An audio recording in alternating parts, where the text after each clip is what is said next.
Good morning, 8th class. How are your studies going on? Going through your chapters, children? पढ़ाई कर रहे हो ना सब? हाँ, start writing your question answers, learning them, क्योंकि अब लेंदी आंसर्स भी आएंगे नेक्स्ट एग्जाम्स में. So you need to study, right? So let's continue our chapter. Yesterday we have started with the history lesson, the company rule. We were talking about the rule of East India Company. उसके पहले हमने कल discuss किया था how various parts, European parts came to India. सबसे पहले Portuguese आए, then Dutch, then English, then French. फिर उनके बीच में wars हुए जिन्हें पॉपुलरली क्या कहा जाता है? Trade Wars. There were wars between them. Slowly, the English, first they defeated Portuguese, then Dutch and the French. So these three powers had to leave India and only one power remained in India, that is the English. The British remained in India. So we'll read the next topic, the English East India Company. Trade करने आए हैं और specially किसके लिए? Spices and gold. India से दो चीज़ चाहिए उन्हें, spices and gold. So let's see what happens next. After the defeat of Spain in 1588 AD, the English became the supreme naval power in Europe. What is the meaning of naval power? Navy. Remember, England is an island. So उनकी navy बहुत strong है. Spain की navy भी strong थी, but when Britain defeated Spain, now the English navy was all powerful. That is naval power. The English merchants began to look greedily towards the Asian trade. अब English merchants की नज़र पड़ी Asia पर. वो old trade routes तो बंद हो गए थे, न्यू ट्रेड रूट्स स्टार्ट हो गए थे. So now the English people who are very business minded people, they wanted to trade with India, क्योंकि यहाँ उन्हें अपना फ़ायदा नज़र आ रहा था. A group of English merchants organized a company. उन्होंने एक कंपनी बनाई to trade with the East. एक कंपनी बनाई. Queen Elizabeth, who was ruling at that time, granted it a charter. उसे recognize किया on December 31, 1600. So this was that East India Company which was made by a group of traders. It was named East India Company and was given the monopoly to trade with the East. है सिर्फ यही एक company थी जिसे British queen ने authority दी थी to trade with the east. तो ट्रेड पर किसकी मोनोपोली हो गई? ईस्ट इंडिया कंपनी की. Hawkins, the ambassador of James I, he was the king of England at that time, ये उसके ambassador थे, visited the court of Jahangir in 1609, है ना. as an ambassador, राजदूत बनकर ये जहांगीर के कोर्ट में आए and got a Farman. Farman means order. फरमान कहते हैं ऑर्डर को. एक ऑर्डर इन्होंने लिया to set up an English factory at सूरत. तो 1609 में हॉकिंस को जहांगीर ने एक ऑर्डर दिया. According to that order, this company was allowed to set up a factory at Surat. The English defeated the Portuguese in 1612 and got permission to build a factory at Surat. In 1615 the English ambassador, पहले तो आए Hawkins, फिर आए sir Thomas Roe, reach the Mughal court, Jahangir के court में आए. He succeeded in getting permission to carry on trade at Surat and open factories at Agra, Ahmedabad and Bharuch. तो 4 जगह, 4 places, 4 cities, the East India Company, जिसके ambassador कौन थे? Sir Thomas raw. He got permission to open factory Surat, Agra, Ahmedabad and Bharuch. यहाँ 4 जगह factory खोली. Here one must understand clearly as to what was meant by a factory. आज अगर हम ये वर्ड बोलते हैं बच्चों, फैक्ट्री, है ना, क्या समझते हो आप फैक्ट्री से? एक इंडस्ट्रियल यूनिट जहाँ पर कोई गुड्स प्रोड्यूस हो रहे हैं, कोई चीज़ बनाई जा रही है. है ना, मशीन्स की मदद से कुछ सामान बन रहा है, उस जगह को हम क्या कहते हैं, फैक्ट्री आज। लेकिन उस समय फैक्ट्री का मतलब क्या था, देखो, at that time a factory meant nothing else than a mere trading centre. हाँ, एक ट्रेडिंग सेंटर जहाँ पर सिर्फ सामान खरीदा और बेचा जाता है, प्रोड्यूस नहीं किया जाता, सिर्फ खरीदा और बेचा जाता है। अ trading centre where things were bought and sold and different articles of sale and purchase were stocked. Godowns होते थे और एक मार्केट टाइप जहाँ पर बना बनाया सामान खरीदा और बेचा जाता था, उसे फैक्ट्री कहते थे। गुड्स प्रोड्यूस नहीं हो रहे हैं। Nothing was manufactured in these factories as is done nowadays. आजकल फैक्ट्री में गुड्स प्रोड्यूस होते हैं, लेकिन उस समय गुड्स प्रोड्यूस नहीं हो रहे थे, they were factories. Here it must be noticed that conditions in the south were more favorable to the English as they did not have to face any strong government there. भाई North India में तो Mughals rule कर रहे थे और भी strong rulers थे, but at that time in South India there were no strong rulers, तो वहाँ उन्हें ट्रेड करना बहुत ईजी लगा।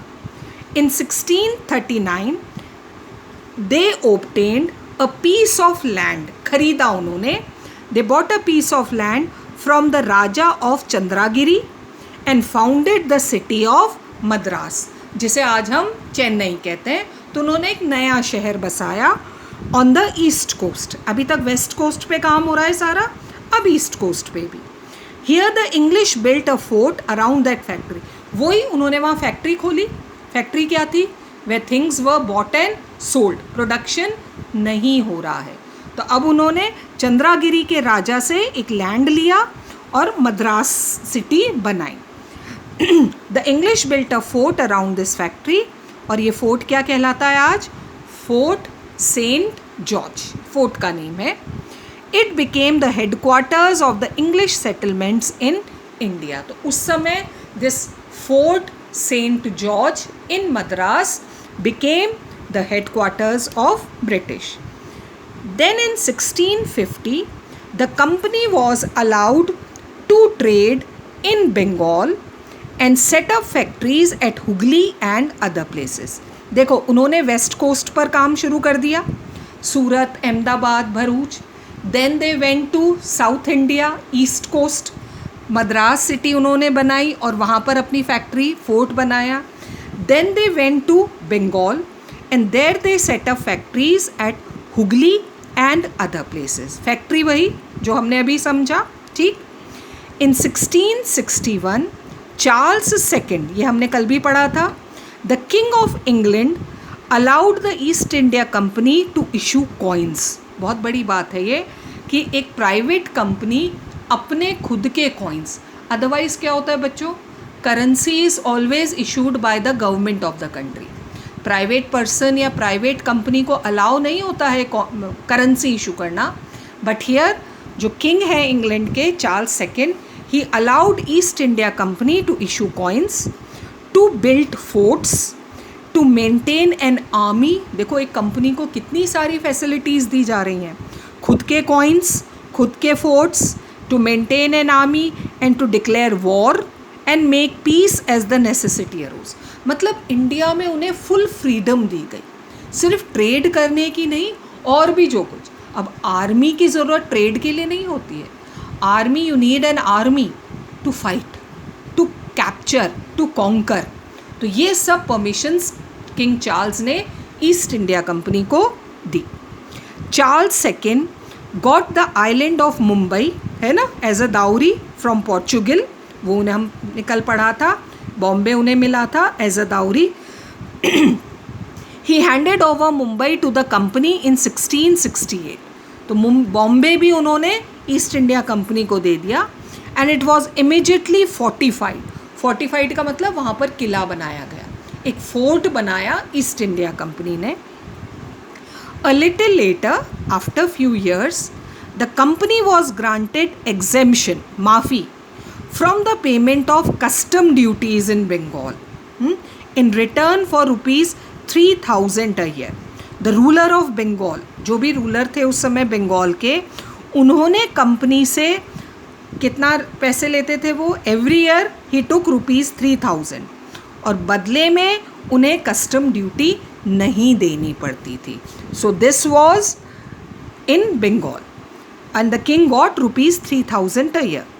In 1698, the company acquired 3 villages in Bengal. 3 गांव पर कब्जा किया, where it built Fort William around its factory. तो वहाँ फैक्ट्री थी, आसपास के 3 villages acquire किए और वहाँ पर भी कौन सा फोर्ट बनाया? Fort William. तो they have made fort in Mumbai and they have made fort in Chennai and now in Bengal also, Fort William.